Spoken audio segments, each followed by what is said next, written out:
এই বইগুলো যদি আপনি পড়েন আপনি এক ঢিলে 3 পাখি মারতে পারবেন। যাদের রিডিং ফোবিয়া আছে তাদেরকে আমি বলেছিলাম ভিডিওর শেষে আপনাদের সাথে একটি টিপস শেয়ার করব যার মাধ্যমে আপনি রিডিং ফোবিয়া দূর করতে পারবেন।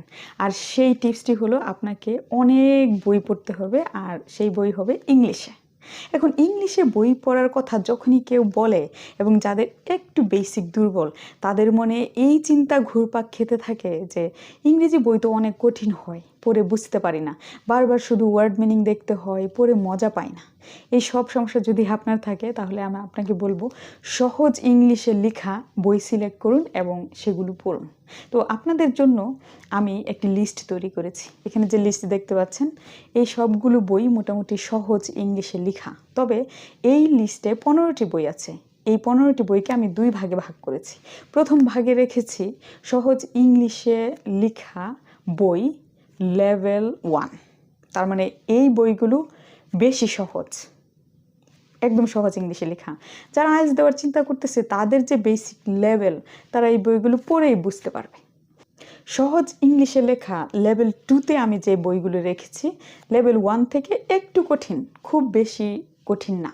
তো এই বইগুলো যদি আপনি পড়েন তাহলে আপনার এরকম ফিলিংস কখনোই আসবে না যে ইংরেজি বই অনেক কঠিন, আমি পড়ে বুঝতে পারি না, বারবার শুধু ডিকশনারি দেখতে হয়, এরকম ফিল আপনি করবেন না। তাই আমার সাজেশন হলো আপনার রিডিং ফোবিয়া দূর করার জন্য এই বইগুলো পড়েন। এই বইগুলো যদি আপনি পড়েন আপনি এক ঢিলে 3 পাখি মারতে পারবেন। প্রথমত আপনার রিডিং ফোবিয়া দূর হবে। যে কোনো ধরনের ইংলিশ রিডিং পড়লেই আমাদের মধ্যে যে ফোবিয়া কাজ করে সেটি আর থাকবে না। সুতরাং আইএলটিএস রিডিংয়ের প্যাসেজ পড়েও আপনার কোনো ফোবিয়া কাজ করবে না। দ্বিতীয়ত হচ্ছে এগুলো যেহেতু সবই সেলফ ডেভেলপমেন্ট রিলেটেড বুক, আপনি এগুলো পড়ে শান্তি পাবেন এবং অনেক কিছু শিখতে পারবেন এবং নিজেকে আবিষ্কার করতে পারবেন।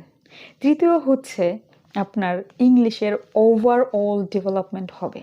কারণ আমরা যখন কোনো কিছু পড়ি এটি আমি বলি ওষুধ খাওয়ার মতো। ওষুধ আমরা খাই কেন?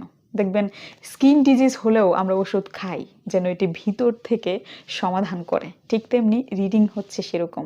এটি হচ্ছে আপনার রিসেপটিভ স্কিল। আপনি ভিতরে যত দিবেন তত আপনি এটার আউটপুট দিতে পারবেন, লিখতে পারবেন, বলতে পারবেন বেশি এবং বুঝতেও পারবেন, কারণ এগুলো আপনি পড়াশোনা করেছেন।